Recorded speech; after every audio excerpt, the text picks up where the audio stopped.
Hello friends, I am Jyoti Ugle, Assistant Professor from Department of Physics, UMAP Samaj, Nasik. Last lecture we have seen that Bohr's atomic model, atomic spectra, emission spectrum. Today we'll start classical planetary model of hydrogen atom. The Bohr model is familiar as the planetary model of the atom.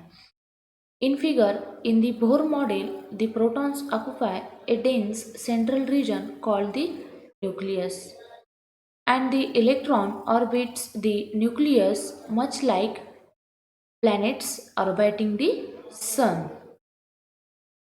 Figure is not to scale since in the realistic case the radius of the nucleus is about 10 raised to 5 times smaller than the radius of the entire atom.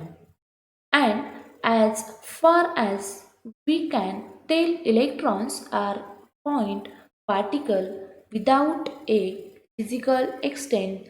This similarity between the planetary model and the Bohr model of the atom ultimately arises because the attractive gravitational force in a solar system and the attractive Coulomb's force between the positively charged nucleus and negatively charged electron in an atom.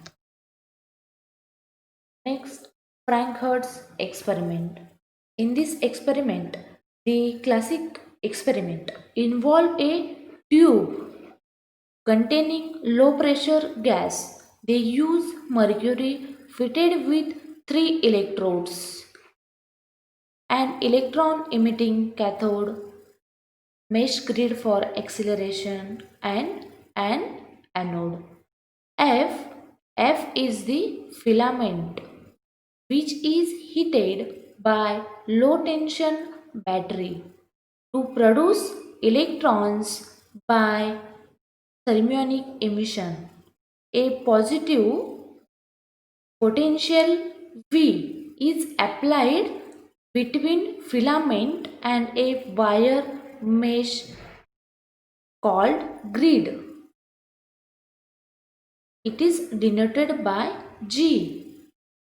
V can be applied between 0 to 60 volt.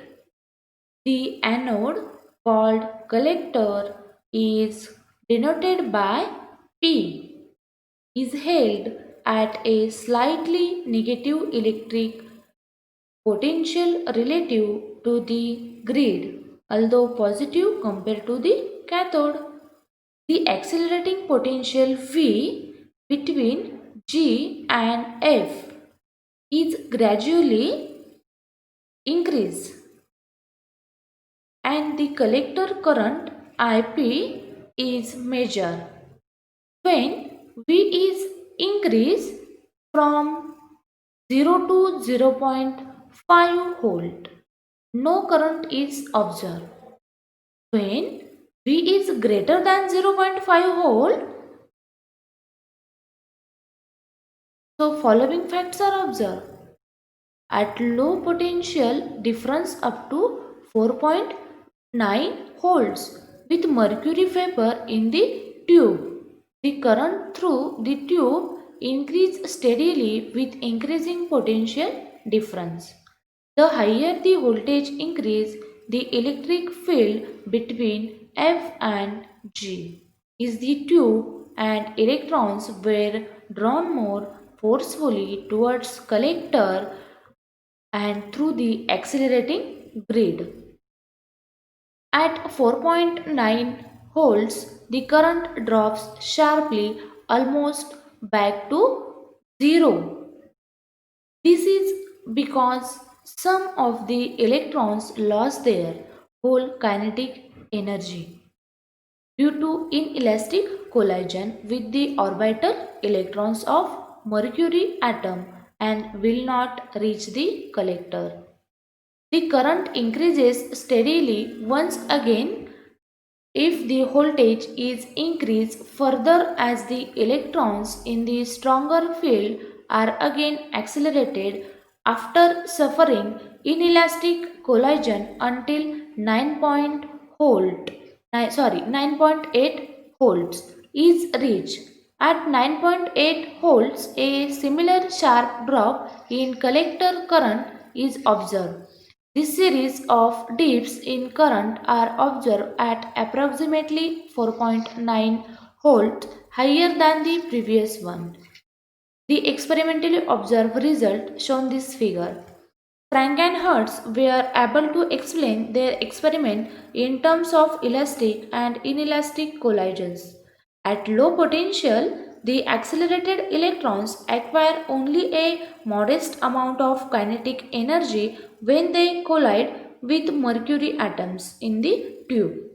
The collisions are purely elastic collisions, however, when kinetic energy of the electrons is equal to the energy required to lift the electrons in mercury atom from lower orbit to higher orbit. The collisions are inelastic. The external electron transfer all its energy to electron in mercury atom to make transition to the higher state. Frank and Hertz measured the wavelength of emitted radiation by spectroscopic techniques. They observed the wavelengths 2537 angstrom.